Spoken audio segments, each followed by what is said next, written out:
வணக்கம் நண்பர்களே. மீண்டும் ஒரு நல்ல தொகுப்பில் உங்களை சந்திக்கிறதுல ரொம்ப மகிழ்ச்சி அடைகிறேன். நம்ம யூடியூப் சேனலான ஜிஎம் அஸ்ட்ரோ ரிசர்ச்சில் நிறைய முக்கியத்துவம் வாய்ந்த வீடியோ பதிவுகளில் இன்றைக்கி போடக்கூடிய தலைப்பு ரொம்ப முக்கியத்துவம் வாய்ந்தது. அதாவது ஏற்கனவே முடக்கு கோவில், யோகி அவயோகி கோயில், வைனாசி நட்சத்திரம் என்ன, அந்த கோவில் என்ன, அதே மாதிரி திதிசூன்ய கோயில், கர்ணநாதன் கோவில் என பல வீடியோ பதிவுகள், முக்கியமான வீடியோ பதிவுகள் போட்டிருக்கேன். அந்த வரிசையில் இன்றைக்கி போடக்கூடிய இந்த வீடியோவோட தலைப்பு வந்து பார்த்திங்கன்னா, உங்களுடைய நட்சத்திர கோவில் எது? அதாவது 27 நட்சத்திரக்காரர்களுக்கும் தனித்தனியாக கோவிலை குறிப்பிட்டிருக்குங்க. இது ரொம்ப முக்கியமான ஒரு மைல்கல்.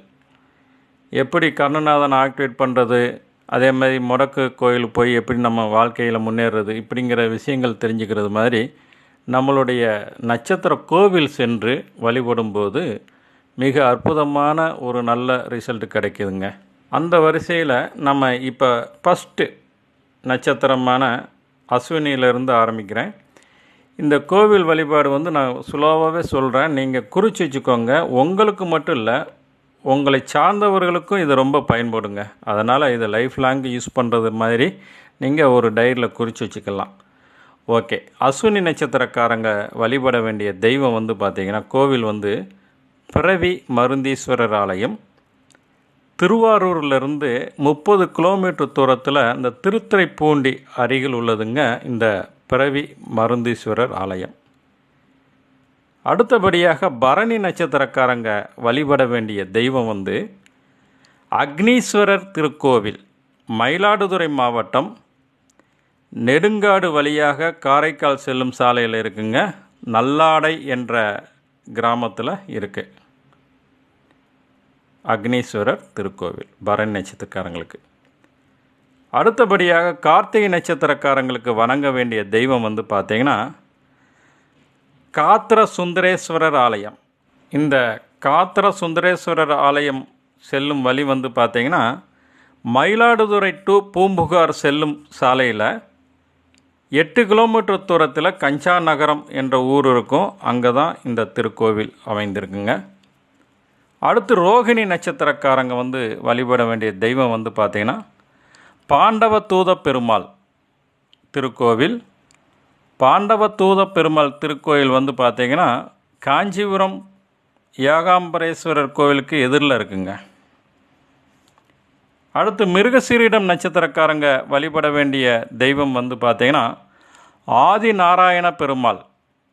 தஞ்சை டு திருவாரூர் செல்லும் சாலையில் 50 கிலோமீட்டர் தூரத்தில் முகுந்தனூர் என்ற ஊரிலிருந்து 1 கிலோமீட்டர் தூரத்தில் இருக்குங்க. அடுத்து திருவாதிரை நட்சத்திரக்காரர்கள் வணங்க வேண்டிய தெய்வம் வந்து பார்த்திங்கன்னா அபயவரதீஸ்வரர் கோவில். அபயவரதீஸ்வரர் கோவில் அதிராம்பட்டினம் என்ற ஊரில் இருக்குது. பட்டுக்கோட்டையிலேருந்து 12 கிலோமீட்டர் தூரத்தில் இருக்குங்க இந்த அபயவரதீஸ்வரர் கோவில்.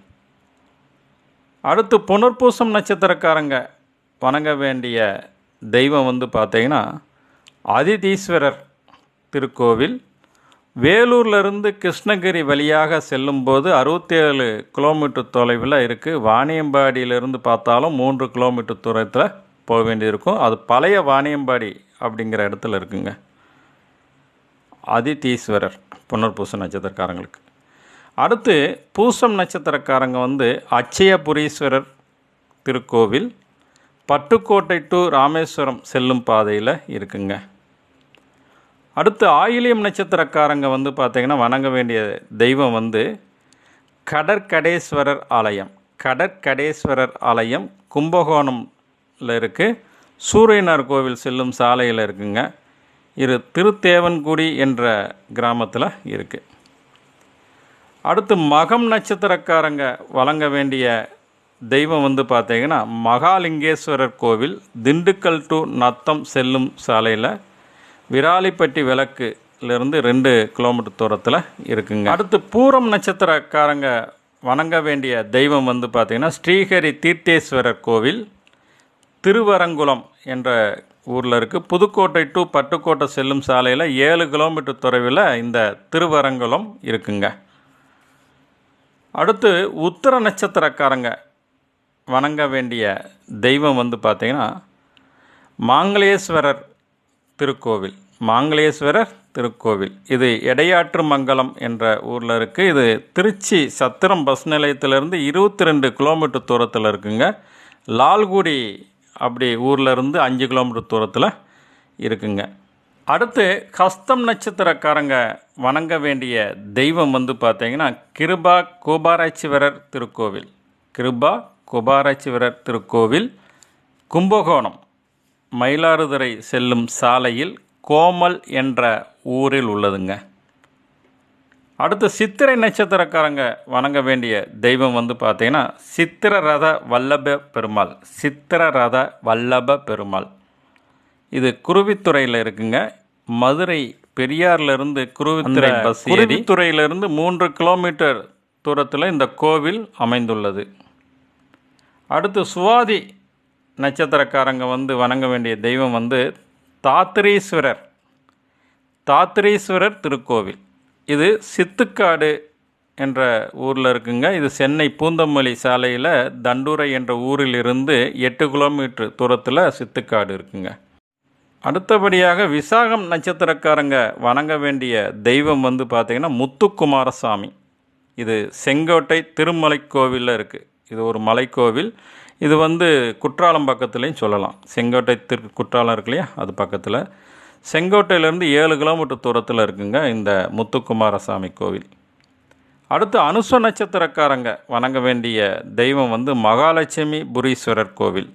மகாலட்சுமி புரீஸ்வரர் கோவில் திருநின்ற ஊர் மயிலாடுதுறையிலிருந்து சீர்காழி செல்லும் சாலையில் 7 கிலோமீட்டர் தூரத்தில் இந்த கோவில் இருக்குங்க. அடுத்து கேட்டை நட்சத்திரக்காரங்க வணங்க வேண்டிய தெய்வம் வந்து வரதராஜ பெருமாள்.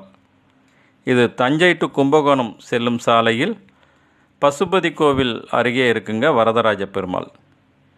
அடுத்து மூலம் நட்சத்திரக்காரங்க வணங்க வேண்டிய தெய்வம் வந்து சிங்கீஸ்வரர் திருக்கோவில். இது மப்பேடு என்ற ஊரில் உள்ளதுங்க. சென்னை கோயம்பேட்டிலிருந்து 45 கிலோமீட்டர் தூரத்தில் இந்த கோவில் இருக்குங்க. அடுத்து பூராடம் நட்சத்திரக்காரங்க வணங்க வேண்டிய தெய்வம் வந்து ஆகாசபுரீஸ்வரர். கடுவெளி திருவையார் பக்கத்தில் இருக்குது. கல்லணை செல்லும் வழியில் 41 கிலோமீட்டர் தூரத்தில் கடுவெளி உள்ளதுங்க. அடுத்து உத்திராடம் நட்சத்திரக்காரங்க வணங்க வேண்டிய தெய்வம் வந்து பார்த்திங்கன்னா பிரம்மபுரீஸ்வரர் திருக்கோவில். பூங்குடி காரைக்குடி செல்லும் வழியில் 12 கிலோமீட்டர் தூரத்தில் ஒக்கூர் என்ற ஊர் இருக்குங்க. அங்கேருந்து 3 கிலோமீட்டர் தூரத்தில் தான் இந்த பூங்குடி கிராமம் இருக்குங்க. அடுத்து திருவோணம் நட்சத்திரக்காரங்க வணங்க வேண்டிய தெய்வம் வந்து பார்த்திங்கன்னா பிரசன்ன வெங்கடேச பெருமாள். அது வேலூர் டு சென்னை செல்லும் சாலையில் 20 கிலோமீட்டர் தூரத்தில் காவேரிப்பாக்கம் இருந்து பிரீம் ரோடு அது 2 கிலோமீட்டர், காவேரிப்பாக்கத்துலேருந்து 2 கிலோமீட்டர் தூரத்தில் இருக்குங்க. அடுத்து அவிட்டம் நட்சத்திரம் வந்து பார்த்திங்கன்னா பிரம்ம ஞானபுரீஸ்வரர் கோவில். பிரம்ம ஞானபுரீஸ்வரர் கோவில் இது கொருக்கை என்ற ஊரில் இருக்குங்க. கும்பகோணத்திலிருந்து தாராசுரம் என்ற ஊரில் வழியாக முளையூர் வழியாக செல்லும்போது மருதாநல்லூர் பஸ்ஸில் ஏறி செல்லலாம். அடுத்து பார்த்தீங்கன்னா சதயம் நட்சத்திரம். சதயம் நட்சத்திரம் வந்து வணங்க வேண்டிய தெய்வம் வந்து அக்னிபுரீஸ்வரர் ஆலயம். இது திருப்புகலூர் என்ற ஊரில் உள்ளது. திருவாரூர் மாவட்டம் நன்னிலம் டு நாகப்பட்டினம் செல்லும் சாலையில் 10 கிலோமீட்டர் தூரத்தில் இந்த திருப்புகலூர் இருக்குங்க. அடுத்து பூரட்டாதி நட்சத்திரக்காரங்க வணங்க வேண்டிய தெய்வம் வந்து பார்த்திங்கன்னா திருவானேஸ்வரர் கோவில். திருவானேஸ்வரர் திருக்கோவில் இது ரங்கநாதபுரத்தில் இருக்குது. இது எங்கே இருக்குன்னா திருக்காட்டுப்பள்ளியிலேருந்து அகரப்பேட்டை செல்லும் சாலையில் 2 கிலோமீட்டர் தூரத்தில் இருக்குங்க இது திருவானேஸ்வரர் திருக்கோவில்.